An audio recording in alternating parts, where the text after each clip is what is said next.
Well, good afternoon, Scott Baker.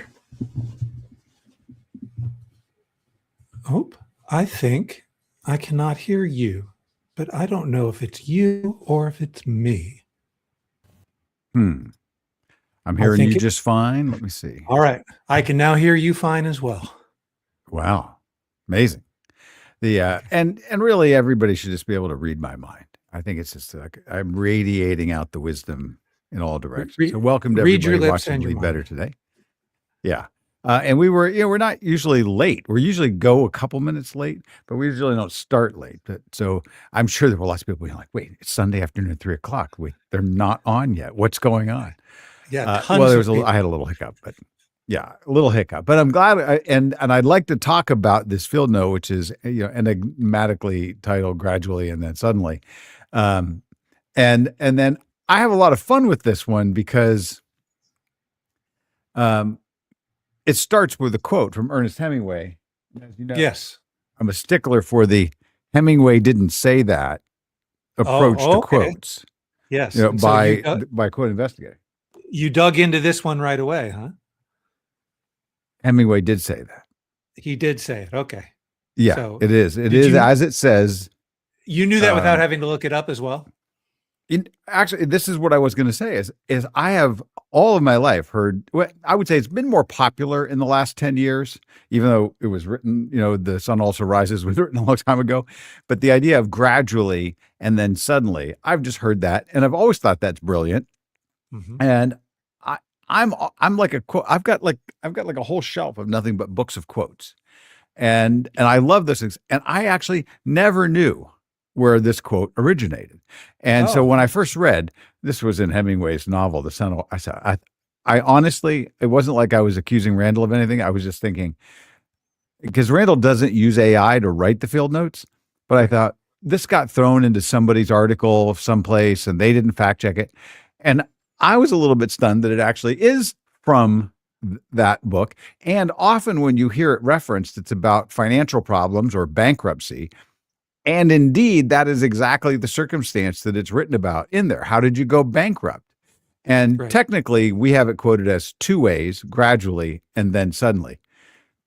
Slightly not accurate. Do you know what the difference is? It's two ways, said Mark, gradually and then suddenly, right? So All it's right. just who said it but he actually, those words, two ways, gradually, then suddenly, and then suddenly are exactly what it says. Now, the profound wisdom of that informs so many things around leadership that's what the rest of the field note is. But if it was just the endeavor to go dig up the history behind the quote and how other people have used it and all of that, it would have been worth it just for all of that. So that's my little quote nerdism there. So Right. Okay. My quote nerdism on top of that is hearing it in high school about baseball. And it mm-hmm. wasn't this quote, Ah, but it was the same thing that playing baseball is like uh, long periods of excruciating boredom, punctuated by moments of sheer terror. Right. yes, right, yeah, And I also heard that that's what learning to fly is like as well, because, and it is true, even in my own flight training, it is pretty boring once you're up there and you're just sticking on a heading for mm-hmm. hours at a time. And the landing is lots of fun to come in on, but Yeah, getting there is not fun at all. It's not like you're able to yeah, do loops in the air when you're flying. yeah, very right, few yeah. You're very just few going. people are doing loops. Right. Yeah. So Yeah, I will. So for all of that, and that, by the way, is part of a little bit why I was late for today's lead better.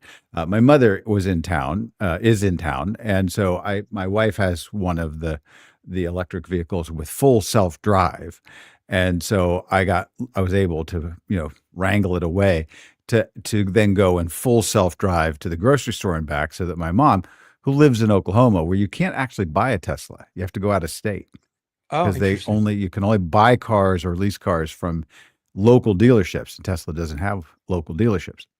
Right. And so the so it's a very interesting thing, like being up in a plane where you're just sort of Yeah. going along, right? Now, Yeah. what happens actually is that you can look around. It still wants you to sort of pay attention, but you notice houses, you notice the landscape, you notice all kinds of things about the place that you've lived for decades because you can look around. You're not like locked on to making sure that the car's staying on the road. So Yeah. none of this has to do with the actual heart of the field note. And I Well, will I say, by the way, I guess go it ahead. does because the moments of like training yourself to think, like for instance, in baseball, where that quote came up for me, Hmm. which not the exact same quote, but the moment is All of a like, sudden, something radical happens. if you're not training for your brain to be able to react Hmm. in the middle of a hot rocket coming right at you when you're Hmm. at third base, right? Like you need to be able to react that way. You need to be able to deal with the boredom that you could go an entire game. You could go 2 games. You could go 3 games with nothing Hmm. being hit to the hot corner, right? Yeah. But you still need to like train your brain as if every ball coming off a Hmm. bat is potentially coming right at me. Yeah. And in a lot of ways, that training that you do in baseball does come up in today's field note in the same way, like how you Well, prep and yourself. probably and the parallel even to the full self drive because you do have to take Yes. over because even though it's very very good, like for example, this time of year, full self drive vehicles are not that great at potholes Hmm. because they are newly appeared, haven't been reported extensively. The cameras or the LiDAR, depending on what kind of vehicle you're in, isn't necessarily picking that up like it does other obstacles. So you have to kind of jump in if you see like a huge pothole, save your tires. You have to be ready for the moment of sheer terror. So this question then, whether applied in the Hemingway sense of bankruptcy, is something that you do think about in terms of exactly what we talked about here, which is actually attention is the central factor here because the gradually part is the warning signs are there, Hmm. right? It's not like you were going bankrupt gradually and then you suddenly went bankrupt and you're like, yo, that came out of nowhere. No, you should have seen it coming. And you probably had, maybe many times when you're having problems, you do see it coming, but you rationalize it or you park it on the back burner or you pretend it's not there and it is there and it is coming. And so you've got to really take action. So when these things happen, how do you then as a leader get yourself to where you say, how could I have been so out of touch with reality? And that's Hmm. a very interesting part in this field note, this idea of the misperceiving of what the current reality really is. And Right. now at this point, the field note's talking my love language because I'm like, okay, let's go. Yeah, because it's true that most leaders who flame out spectacularly had warning signs, as the field note says, that accumulated over the years. Like Hmm. everyone around them now in the way that they're going to write the movie about this famous failure, they're going to be able to interview and they could write the movie in a way like everybody saw this coming. No one didn't see Yeah, this coming. right. But the leader didn't necessarily see it coming, and it's because of like our inability to perceive reality. So, what's the practice Hmm. around making sure that our awareness is pointed in the right direction and we are perceiving reality properly? Yeah. Well, it's a function of it's multifactorial, right? In the sense that how does a leader, and that is so interesting that something that's talked about gradually, suddenly, and are in this sort of cascade of things, that it's about like what causes leaders to not be getting the information that they need to get. What causes them to either be stuck in the same pattern of thinking, not reading the tea leaves, not hearing from the people around them, certainly Mhm. not talking to the folks way down the chain, certainly not maybe getting a real sense of where the market is, what customers have been telling you. You hear it from over here, but you're not connecting the dots. All of those things, and more, right, factor into this thing that causes you as the leader to be like, everything's fine, no Yes. icebergs. Yeah. So you bring up a couple of things here. One is the misreading of somebody on your team who maybe was giving you bad information, maybe was giving you good information, Hmm. and you don't know how to quite read it. If you go through a Hmm. scenario where you have a betrayal of some sort, where you Hmm. quote unquote lose your faith in humanity, right? Where you have like somebody who you did not expect becoming a a miscreant in your life, where you did not know that they were going Okay. to be acting this way. And so Yeah. your It's a good sense of, word. I can't believe I trusted this person, right? Who is, now proves himself as malevolent. So I Hmm. must not be aware. And therefore your trust is lowered for everybody. Like I mean, I don't even want to dismissively say it. You honestly don't trust people now. I think that that's a very common thing for leaders to go through. That my level of trust that I used to have for people, I'm now much more cynical, much more slow to trust Hmm. people. I don't allow people in my inner circle as easy. And then I always Hmm. do these tests to make sure that the people who are in my inner circle aren't operating like that can actually backfire tremendously, right? Your ability Hmm. to recognize how open your heart should be or how closed it should Right. be, and whether or not it like I would have the tendency to overgeneralize it for all of humanity, right? I just can't make Hmm. that Yeah. mistake again. So therefore, the people that I love and trust the most don't get that from me anymore, right? Well, and part of that dynamic that you were just describing about who's telling you and what are they telling you is this idea of a leader being aware that whatever information is getting to them is filtered. That's kind of It the is. word that the field note uses. And So biased. when Yes. and biased, right? So you have to always be thinking about this. And then we get into another really good phrase. There's a couple of them that are quite memorable that I think in this field note that help us all, and including this idea of like, am I misperceiving reality? What is the filtering of the information coming to me? Well, unfiltered information, the field note stresses, comes at the edges of the organization. And those are those frontline members, team members. Those are the customers that are out there. They're the external consultants and experts that we would rely on. And then the interesting one that's added in here is even people who've chosen to leave the organization. Mhm. So good organizations often have those extensive exit interviews, even if they're uncomfortable for the organization, maybe even for the person leaving. It's like, just I want to get out the door. But tell us what was going on here. Like you're already Right. out, you've already got your new job. Like we're not sabotaging anything. What could we have done better to make your experience more, all kinds of things you can learn. And so for a leader to be able to lean in and to say, I can't shop this stuff out is a really powerful message. Right. No, these are, in my estimation, the best parts of Undercover Boss that actually Hmm. don't get shown, right? Uh, Usually Yeah. the way that Undercover Boss kind of lays out is the boss is Hmm. like unearthing some truth about the individual employees Mm. instead of unearthing truths about the organization itself, right? Yeah. The best parts of that show are when you're actually able to see the Hmm. leader change because they discover something that they would not have heard otherwise because they're getting unvarnished truth from an undercover way. So Hmm. like I wish there was an easier way for us to explain how bosses should do that, but that's the kind of thing that they ought to do, right? Yeah. Not Right. pretend to have a television company come in to to to shoot a documentary, right? That's not what the recommendation is. Yeah. But getting unvarnished truth from the edges is whatever way you could figure out how to do that is a great way. So if we're not going to employ that particular path, then what is the way that we get that unvarnished truth from the edges? Yeah.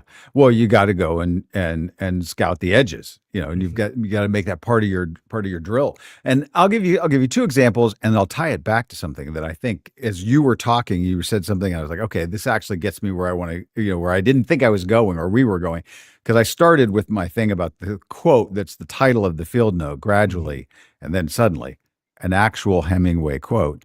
But then I'll talk about filtered information here in a second and how you have and an entirely new way that we have to be careful about what's filtering the information to us.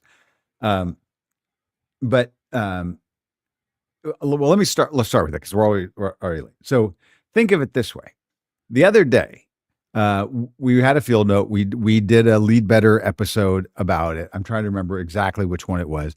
And in the same way that I fact check and I check quotes, and I'll go and sometimes I'll pull out one of the quote books, but sometimes I'll do a search, or sometimes I'll say, I'll go to quoteinvestigator.com because I like that guy, Garson O'Toole. He's the one that wrote this book and runs that site, and so I retweet him from time to time. Think it's awesome, right? So I don't know what happens in the age of LLMs, but you probably know, and this has happened to anybody that's used them extensively. You'll ask it for a quote, or you'll to check a quote, and it'll say, "Yep, yep, Hemingway said that for sure." And you go like, "Really? Where?" And it'll cite a book, and you go like, "I don't think that book exists." Absolutely, you're absolutely right. That book doesn't exist, but he did say it in that book. And you're like, "Yeah, but you just said that the book doesn't exist." And he goes, "Yeah, well, it's possible that he wrote a book like that, and this would have been what he would have said then." And I was like, "Well, that's not the same thing." So the other day, I was fact checking something, and the LLM decided to say, it said, "And here's a couple of other examples of that," and it gave like 3 or 4 examples, and mentioned Bill Walsh, professional football coach, great book that he wrote. The score takes care of itself, I think was the title of it.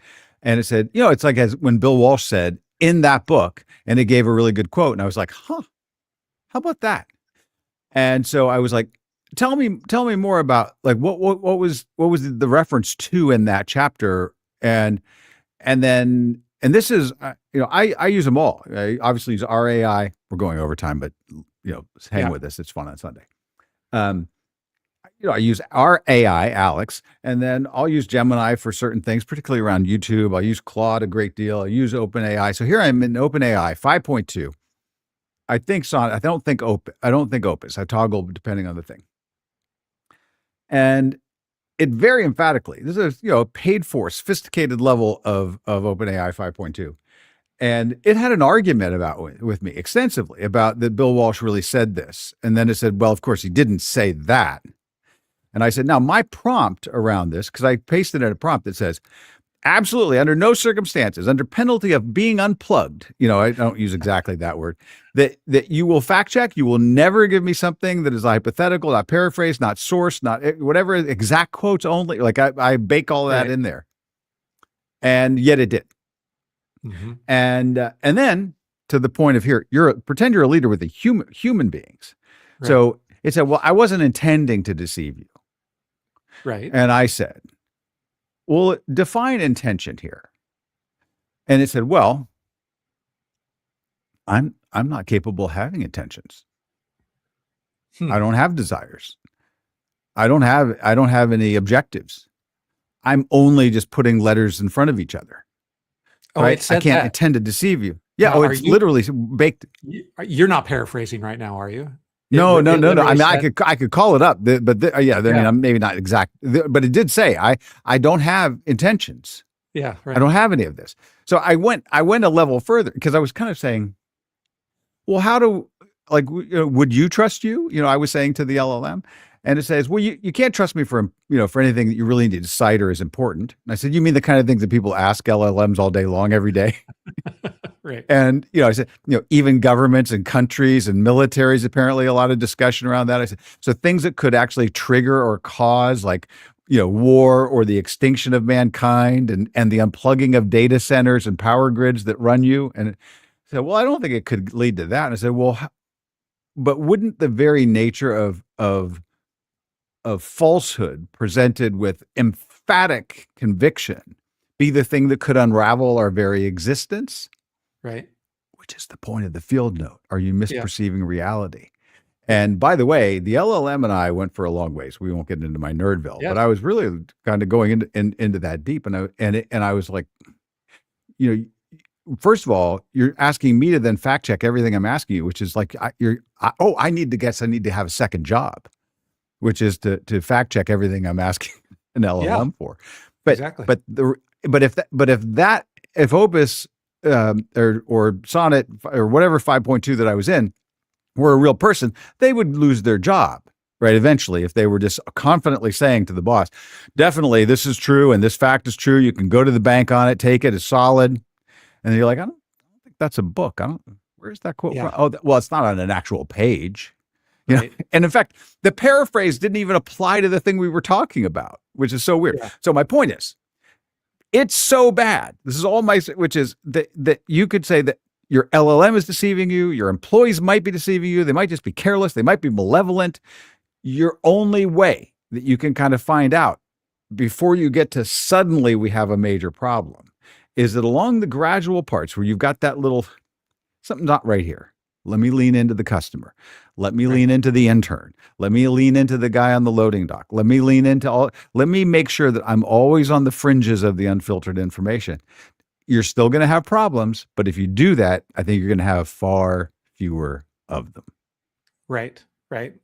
No, leaning into this idea that there won't ever be a time where you're problem free either is like Mm-hmm. an important like thing to remember here, that your Mm-hmm. organization is not on its way to perfect, and well-oiled Yeah. machine doesn't mean that you don't have to maintain it, right? Mm-hmm. Or that you or even that you now you can pay other people to maintain it for you. Like if your obligation as a leader is to make sure this thing is well maintained, and it's your organization, right? It's Mm-hmm. your team. And so that's It your might be your obligation. money. Yeah, You're absolutely. Right. you're putting the money into R&D and whatever else. It's like, pay attention. Yeah, this is why I don't understand those that don't have the value system that makes up what admired leadership is, that we are creating leadership that means that we are relationally attuned to each other and we are also driving results. Like if Mm-hmm. we don't have that relational attunement, then our recognition of what reality really is like is impossible to be able to read. Right? Mm-hmm. I don't know how you lead when it's just oriented towards results. That's not really leading. Like you're maintaining a machine, but the people who are doing it for you, you're not actually thinking of those people. It's a short Yeah. order that Right. you're in. So Well, yeah. what we generally find there is that there are leaders who drive results, and there are leaders that tend to have great followership and all of that. Sometimes the ones that have a lot of followership, people that are very popular, aren't always driving the consistent results. Very rare to find a leader that does both. Those are the admired leaders, right? Right. So in the middle of all of this, though, is the call of all of this now is that for those of you who read field notes every day, or who use Alex, or use our subscriber platform, or maybe you're a client of the firm, the whole thing is like, there's never been a more important time for leaders to learn what it means to pay attention to their people, to the data, to their clients, all of this, because at the heart of this, right, the misperceiving of reality, the finding the unfiltered information, like every single day on your feeds, all the information coming into, you're like, is this true? Did somebody make this up? Did that jet really do that thing that I saw in that video? And so much of the time now, can you imagine what it's going to be like a year from now, 5 years from now, for a leader to say this is what reality is? It's Mhm. getting more and more confusing. So get good at figuring this out granularly now. Great. All right. Well, good for a Sunday afternoon. Thanks for your time today. There you go. Thanks, All Mikey. right. Bye now.